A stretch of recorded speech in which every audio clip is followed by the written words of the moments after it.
to INS, the International News Service, your source for the most important weird news from across the globe. With news analyst Kevin Harrison, actor, comedian, and musician Mike Wiebe, and professional commentator Brian Camp. INS, the news you need.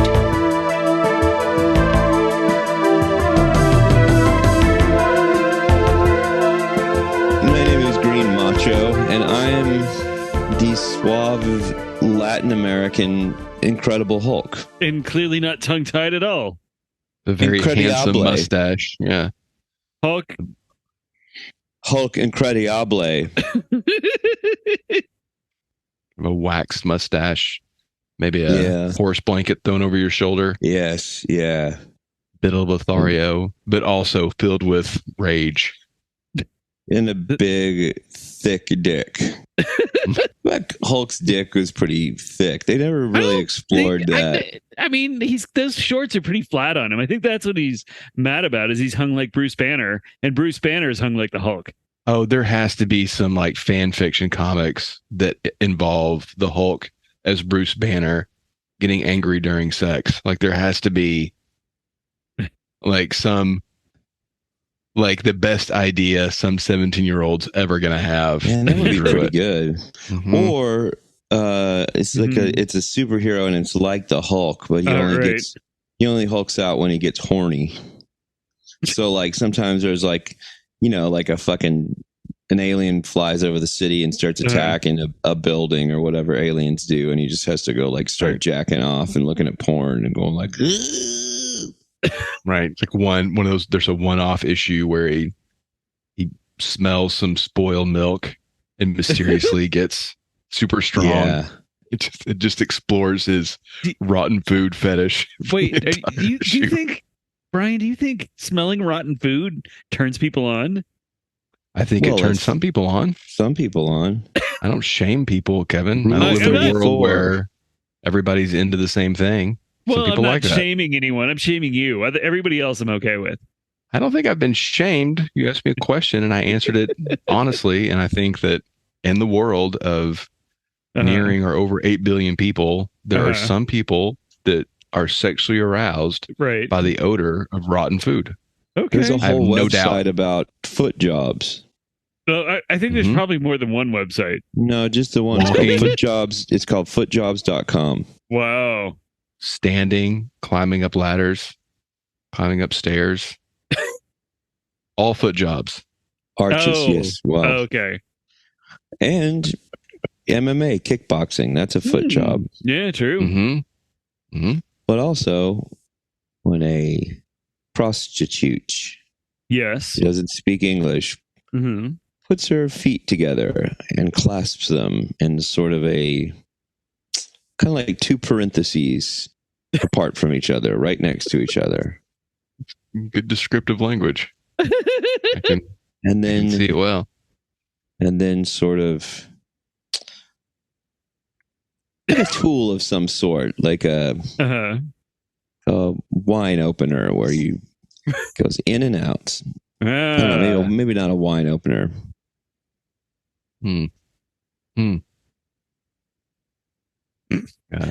Welcome to the International News Service. We're your hosts. I'm Kevin Harrison, along with Brian Camp.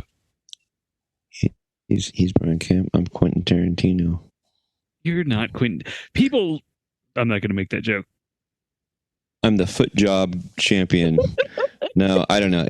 He really does like feet, though. Like it went from kind of like I think he kind of likes feet to like now the whole movie is just like focused on the foot. A bit to cling to some. It's like safe. It's like a safe artistic kryptonite. He's really into feet. Like, wait, so kryptonite? So it's what takes away his power? Well, it's his weakness. Shoes it's take just away like his this power. fake. It's like this fake thing. I'm just not good. I just can't help but put feet. I don't want to talk about it. It's just dumb. Yeah. There's no real risk of putting a bunch of feet in his movies. Right. But show fucking boobs. It's true. Yeah. I don't think there's ever been nudity in a Tarantino movie. Yeah, show some big juggy. Problem 4. Show some big bouncing juggy tits. So this week, that'd be good. You got Lawrence Tierney in the movie. At least show his fucking titties. Good point. Not enough Tierney titties in Reservoir Dogs. So this week we have a true crime story and a cryptozoology story. So a false story and a true story. It sounds like. Which is the true and which is the false, Brian? Well, anytime you have to claim something's true, there's a good chance that it's full of somebody's lying, dishonesties and lies. But cryptozoology, that's the scientific establishment shoehorning legitimate science stories into things they don't understand or don't fit their Western science paradigm. So I hate Western science. I think it's pretty clear. It's the worst. It's the worst science. We'll decide when we get to the story what you think of. I was going to get a degree in Western science. Western science. Mm-hmm. Where was that? Where were you going to get that degree at? The university. Yeah. Wow. At bullshit university. I don't think they're accredited. They're not. It's in Topeka. They're not. For the listener, yes, Topeka is a town in Kansas. Yeah. And for the listener, I've got pica, which means I eat dirt. Mm-hmm. And for the listener, pica is commonly a disease that pigs get, but also, as Mike says, people will get it too. But it's most commonly found in pigs. Hmm. And as I say right now, I look like a pig, a big fat. It's not true. Piggy pig. I'm having a fat day. Well, and for the listener, this is yet another reference to That's Incredible that we've yet to spend a lot of time talking about. Yeah, we do need to get into some TI. Maybe next week we'll see. Did you know that the rapper TI got his name from That's Incredible? That's what TI stands for. That's not right. It is, though. Sounds right. The good thing about it is that it is right. Mm-hmm. Well, that explains all of his Fran Tarkenton tattoos. Yes. Yeah, he's got that rhyme. I see a progeria kid and I say, God dang, I want to get myself some Kathy Lee Crosby poontang. That's just a coincidence. It's all from the perspective of Fran Tarkenton. Well, it's just kind of a braggadocious kind of thing. No, yeah. Yep. So I'm chilling out and I'm watching some freaks have fun, and then I smoke a blunt with Fran Tarkenton. Remember that? Remember when T.I. says that? That's what I was thinking of when you first brought it up. I wasn't even thinking of the Kathy Lee Crosby. So our first story. You can't fuck with me when I'm not in a good mood. I'm gonna watch a guy with just his feet solve a Rubik's Cube. Good episode. So our first story comes to us from the Times of India, which calls itself the leading paper in Asia and is nicknamed the Old Lady of Boribandar. Now, the Times of India, would that be central and mountain? Mm-hmm. That's a good question. Are they different times? Yeah, they do have multiple time zones in India. They do have, but actually... Do they have like 100-minute clock or something like that? Is it? I imagine they have a clock in India. At least one. But is it? I guess what I'm asking, do they use the same units of time? Yes. They use... We're sure. Yes. Because then why are they specifying India time? Why do we specify New York time? Because New York is fucking red hot. It's that Big Apple. And when you get there, you're going to have a good time. And because, I'll tell you why, the thing about New York is they have to specify the time because it's so hard to tell because that city never sleeps. There's not a time in the entire day in New York that you can't go get a big slice of that, a pizza pie. Maybe we should get back to the story then, Michael. Well, you're the one who got us off track talking about times. The Times of India, the leading paper in Asia, and the Old Lady of Boribandar. So we all remember... You pulled a real Boribandar there. We all remember X-ray specs which were advertised in comic books, usually with a guy wearing them, looking at his hand, only to see his finger bones. I'm not familiar. I don't read comic books. What about Doctor Strange? That's actually text. I don't think that's right. I have somebody, because I don't want to look at baby stuff, because comic books is baby stuff. Right. So I have somebody just white out all the artwork on it, and I just read the text. Oh, that must be really nice. Really. Are you sure you're reading Doctor Strange? Yeah, I mean, they keep saying sure Doctor Strange. Okay. He keeps saying hoary hosts of the netherworld. Oh. So sometimes in these X-ray specs ads, there would also be a lady in the background with her body inked in, and then she's under a transparent dress, suggesting the wearer could see through her skirt. Now, I'm going to tell you right now that X-ray specs, in fact, did not work, which is something that a number of rich businessmen in Chennai, India, recently discovered. Shania Twain, India? Yes, Shania Twain, India. She was named. Did I shave my legs for this? What?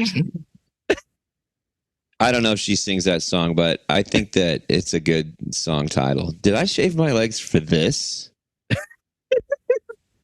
So apparently a gang of 4 men showed the businessmen videos of how the spectacles worked and offered to take them to a secret location to try them out. At the secret location, the men had models pose naked in the dark, and when the businessmen put on the glasses, the lights were turned on, showing the models naked. One of the businessmen contacted police after he demanded his money back, and the gang threatened him with a fake gun. The gang was then arrested in their hotel room, and they're awaiting trial. Police claim they'd conned victims out of 1 million rupees, or around $120,000. Damn. How does that work? What world does that work in? India. Yes, India. Chennai, India. So sorry, wait, Indian listeners. That's tough. Did what happened? So they went ahead and bought it initially? Yeah, I mean, some people seem to. I don't know. You know, they may have shown it to 100 people, and 5 went, let me get my checkbook. So they said like, oh, we're gonna turn out the lights. Party's over. And then when we turn it back on, you'll be able to see these ladies naked. But I mean, it's kind of a victimless crime, because the quote unquote victims got to see a real life naked lady. That's true. They saw exactly what they wanted. It just, the mechanism wasn't science fiction. Well, okay. I remember wanting some of those glasses, thinking like, that'd be cool to see some naked girls. Yeah, they really played up the fact that these are going to let you see bones and naked girls. And have you ever worn them? Yes, I have. What was the effect? It's just kind of a psychedelic-y color effect, I think. Like a rainbow kind of around everything. You know, the thing is too, in retrospect, like, I'm glad I wanted them real bad when I was a kid, but I'm glad I never got it, because I'm going to be honest with you, Denton was full of uggos back then. You know? Yeah. Okay. Just some, I mean, I wouldn't have been happy seeing some, you know, just. I don't think you're being very charitable to the good people of Denton. I think you're. Well, I'm talking about like when I was in the 5th grade. Oh. You know, that's the only time I like really wanted them, you know? I get it. Because by 6th grade, he was seeing nakedness. Yeah, well, I was been to the fucking hoe all the house by time. then. And I mean, I'd been to a hoe house. But like at the time, I wasn't around as many hot bitches as I was, you know. In the 5th grade, I was around some slags. Did you guys ever see that movie? What? Slags? No, The Man with the X-Ray Eyes. You've seen that, right? Oh, I've seen that. That's a good Ray Milland. It's great. Yeah, it's a good one. Plucks his eyes out. Well, he's got those like black. He's wearing big black contacts by the end. Pretty good. Pluck him out. It's good. That movie's good. Pluck him out. It's great. There you go, listener. That For the Highness listener, this might mark guaranteed. the very first time, other than The Witch Who Came from the Sea, that Kevin has said a movie is good. That they have I have heard. never said The Witch Who Came from the Sea was You good. said it. It's your You said it favorite was. movie. You said it was an erotic tour de force. I definitely did not say that. And I think you did.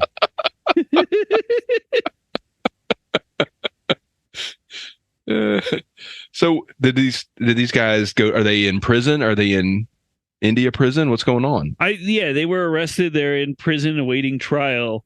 I don't know. I mean, they may have been. I don't know how bail works there, but they were definitely arrested and they're definitely awaiting trial. Did they say what glasses they used? Did they use? I mean, or was it just no glasses, or was it just like frames? It didn't make it clear. I don't imagine they were actually the ones you bought in the store that said X-ray specs right on the top. Oh yeah. Which, if I had X-ray glasses, I wouldn't. I also would not want that to be that conspicuous. Is there any chance? I was going to ask, is there any chance that this was an elaborate setup, and thankfully they called the police because it was an ambush by an offshoot of the Thuggee cult? Oh fuck! I mean, this Have we seems like considered that? Were advanced these Hold on, let me collie ask you worshippers? Uh-huh. Whenever they wore the glasses, Uh-huh. did they make them hold 3 glowing rocks? The article was not clear. Well, They did have to hold a flaming heart at one point, though. oh, I'm Shiva. You know, it would look Shiva. weird though if you Shiva. could see through clothes, and the clothes just became invisible, and the ladies were wearing bras. It would be like they would kind of have shelf titties sometimes. They would be held up. They would be held. The gravity. They would be like less affected by gravity. No, that's true. Yeah, you're living in a real zapped world, I think. Like that's a Where does the movie Zapped rate on your top 10 movies, Mike? Zapped 1 or Zapped 2? 1. Scott Baio over Jason. Yeah, Baio and Willie Ames, Heather Locklear, and Scatman Carruthers. Well, it's star-studded. There's a gag about having to eat your own booger in it. I remember. really. Wow, Yeah. this was the ultimate 14-year-old movie. Yeah. Yeah. Did you guys ever see that movie Joysticks? Yeah. King Is it Video. good? Like I remember seeing ads for it all the time when I was a kid and thinking that it was something I needed to see, but I never saw it. Is it worth watching? No. Yes. Probably. I don't know. I don't know. I do think at one point It's on maybe someone Tubi. sticks. I think maybe someone sticks their erect penis through the hole as if it's a joystick. I thought that was Porky's. That was a trope that was in most movies in the 80s. People sticking their dick in holes. That was the era of the innocuous glory hole. It's confusing what's coming out of that hole. What is this? What? Joysticks don't feel this. Oh my God. Do you know anyone that's ever actually pulled the popcorn trick? The movie theater popcorn trick? Oh. Where you cut a hole Uh-huh. in a bag of popcorn and you stuff your genitals in there. Uh-huh. I haven't done it yet. Mostly just because, my dick would be sticking out of the popcorn. Yeah, they don't make a size big enough yet. Yeah, they don't make a size extra large. Wow. So our next story comes to us from the BBC. The Bad Boys Club. Bad Boys Club. In Yeah. 1990... Duel with Punker King Video. Sorry. No, it's fine. Sorry. What about King Vidiot? He's the summary I'm reading says Bailey, however, is wise to Rudder's plan and teams with best friends Eugene Grobe and McDorfus. To stop this scheme, which also involves a video game duel with punker King Vidiot, played by John Grease. Yeah, and John Grease is I'm friends with people who are friends with him. I don't know him, actually. Oh, I recognize that guy. He was the jerky uncle or brother in Napoleon Dynamite. Right. He's also he's in Real Genius. He's the guy that lives behind the walls, and he's also in Fright Night 2. Ooh. He was in the Monster Squad. Yes, he's in the Monster Squad. Glad we could just read IMDb entries to our listeners. This is Wikipedia, sir. Yeah, it's Wikipedia. So our next story, you know what? This is important because this is going to loop it back around. Right. He appeared twice in the TV series Quantum Leap. First as a bookie in the episode The Right Hand of God, and then as a band member in the episode Glitter Rock. All right. We've just gotten to know the podcast a little bit better, right, Mike? Yeah, that ties in. The Right Hand of God. Mm-hmm. I never really thought about breaking down God's body parts before. The left testicle of God. So in Just kidding. God is almighty. I do whatever she says. Ooh, controversial. Officially edgy. Put that sticker on the back of my Volvo, and I saw a guy freak out in traffic. Like, he couldn't fucking believe that I did that. Yeah. He ran off the road. He was so mad. Did somebody in the next car oversee it too and give you like a thumbs up? Yeah. It was like super cool. Yeah. Like, she was probably cool, right? Yeah, it was a lady, and she was like, "That's cool." And when she lifted up her arm, she had a t-shirt, and I could see a big hairy armpit bush in there. So, this story comes to us from the BBC. Bad Boys Club. In 1991, a 28-year-old man named Steve Feltham quit his job and sold his house in the south of England so he could move to Scotland and search for the Loch Ness Monster full-time. Well, that's what I'm going to do. Good for him. He made his first sighting within the first year, saying, quote, "I had one glimpse of something like a torpedo going through the water."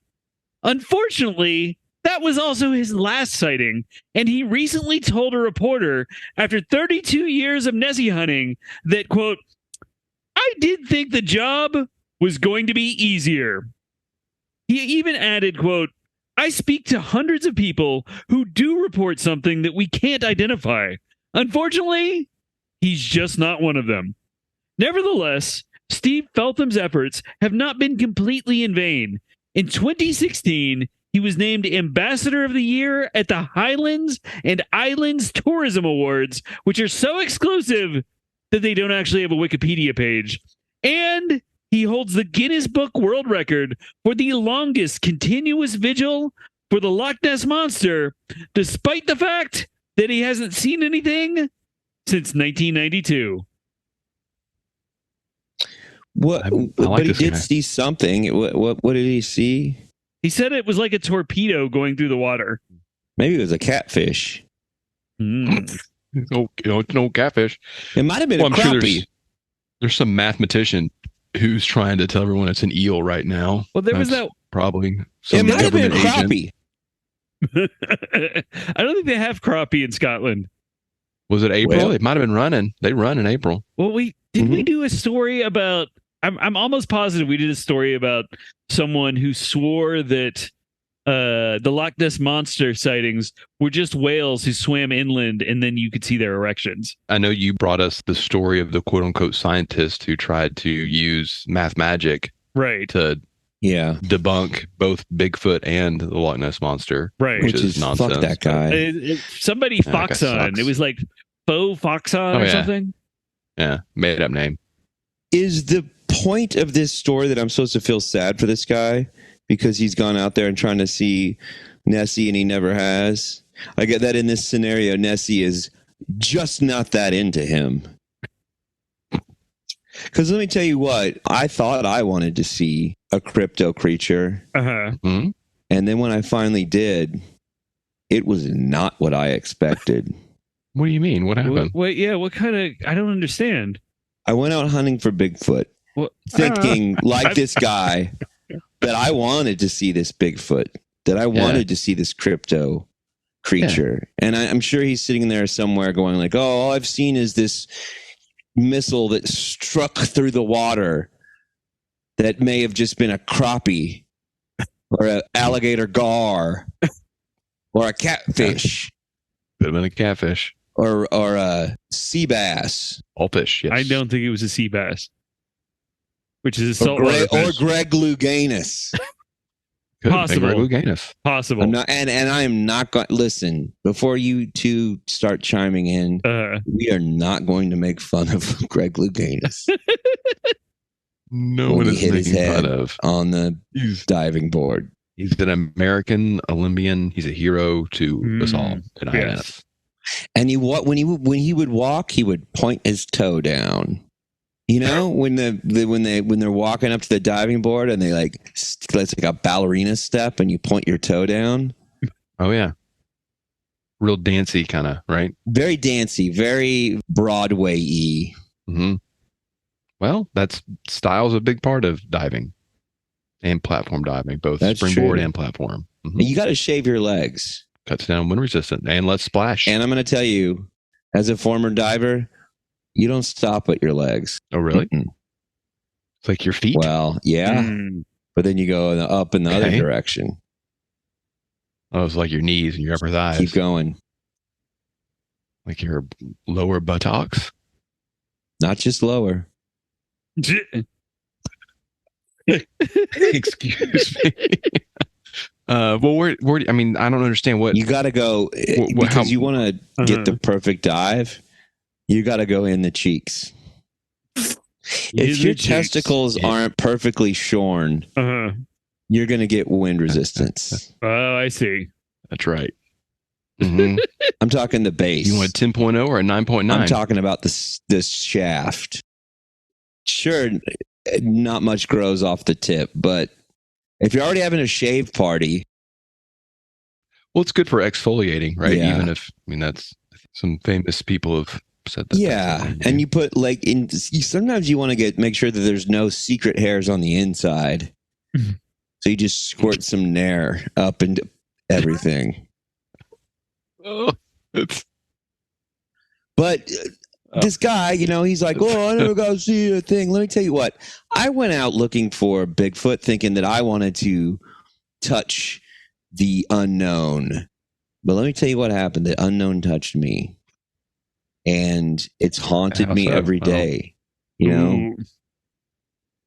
I came upon a lady, Sasquatch, and as I was looking at her, watching her glory, she rushed me and she grabbed both of my hands by the wrist with one mighty hand and held it up and ripped off my trousers, ripped off my shoes, ripped off my shirt, ripped off my Carhartt jacket.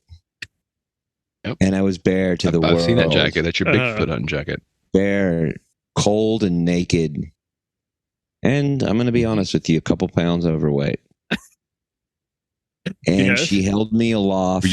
Were you and she freshly shorn for diving? I had been shorn for diving, so it was extra cold in the Colorado Rockies. That's so. I had just come from a big diving tournament. So why not double up? And she held me aloft. Mm-hmm. And everything on my body shrunk in a small manner. It did not have hair to warm it up. Normally there's a thick mossy briar patch that covers mossy. The thickness of moss. Okay. Oh, I see. Like a matted, mossy, thick, massive peat. Green. I mean, if I'm going to a big punk rock festival, loamy. But I wasn't going to a punk rock festival. I'd just come from a diving tournament, so everything was shorn to the skin, and because of that, everything shrunk. As it's don't get weird. It's science. It's what the human body does. We're mammals, and our skin reacts to that. I'm not going to apologize for not being a lizard. It's strange that you would want to apologize for that when no one's asking you to. Well, I feel like I wish I would have been a lizard at that moment, because then I wouldn't have to suffer the jeers of a full-grown female Sasquatch pointing at my genitals and laughing while my bare legs flailed about and my bare buttocks as hairless as a newborn mouse, and the same color. They call them pinkies. Oh, a little pinkish, yeah. Screaming, put me down. But she did not put me down. She pointed and laughed. Other animals joined in the laughter, and there was nothing I could do. What other kinds of animals? Nothing I could do. Well, it's funny enough, it was a lot of mice. Yeah. Even some baby mice. Wow. And some of the mice would laugh, point at me, then point at the baby mice, and then point back at me, signaling, look, it's the same. Specifically at the genitalia of baby mice. So I don't have a lot of sympathy for this guy. Okay. I don't have a lot of I shed no tears for him. Okay. Can you hear the sound? Is there a sound that the lady Sasquatch, the Bigfoot, made? Yeah. Can you hear? Is her laughter still?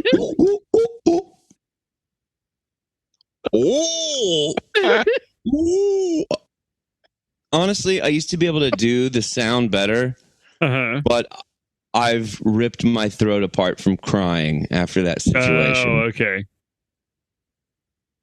Understood. Who wouldn't? Well, yeah. So I don't know. I guess nothing you can do about it. I guess all I can say to this this fella is keep on keeping on. I recovered from my trauma for the most part, and maybe he'll recover from his non-trauma. Hopefully one day he'll be as traumatized as you. Or I suggest maybe just do some skinny dipping in there. If anything's going to bring out a cryptid, it's the opportunity to, mock someone's. Right. It's the universal lure. You know, the Loch Ness is known for its especially frigid waters. That's why they wrap mummies up to keep away the catoblepus. So that wraps up another week in the international news. Shit. What? That was quick. I'm just excited. Oh, what? So that wraps up another week in the international. Well, I have a big announcement here too. So, shit! What? That wraps up another week in the international news service. Find us across social media. Listeners. Kevin has an announcement. International News Pod. Email us at internationalnewspod@gmail.com. Check out our merch, the INS merch store at Redbubble. But our Patreon is ending on June 30th. So if you want to listen to the episodes, go there and subscribe for $3 and just have a listener buffet. We will have 2 more new episodes in June, though. But don't forget to check out our subreddit at r/INSpod, and we'll see you next week.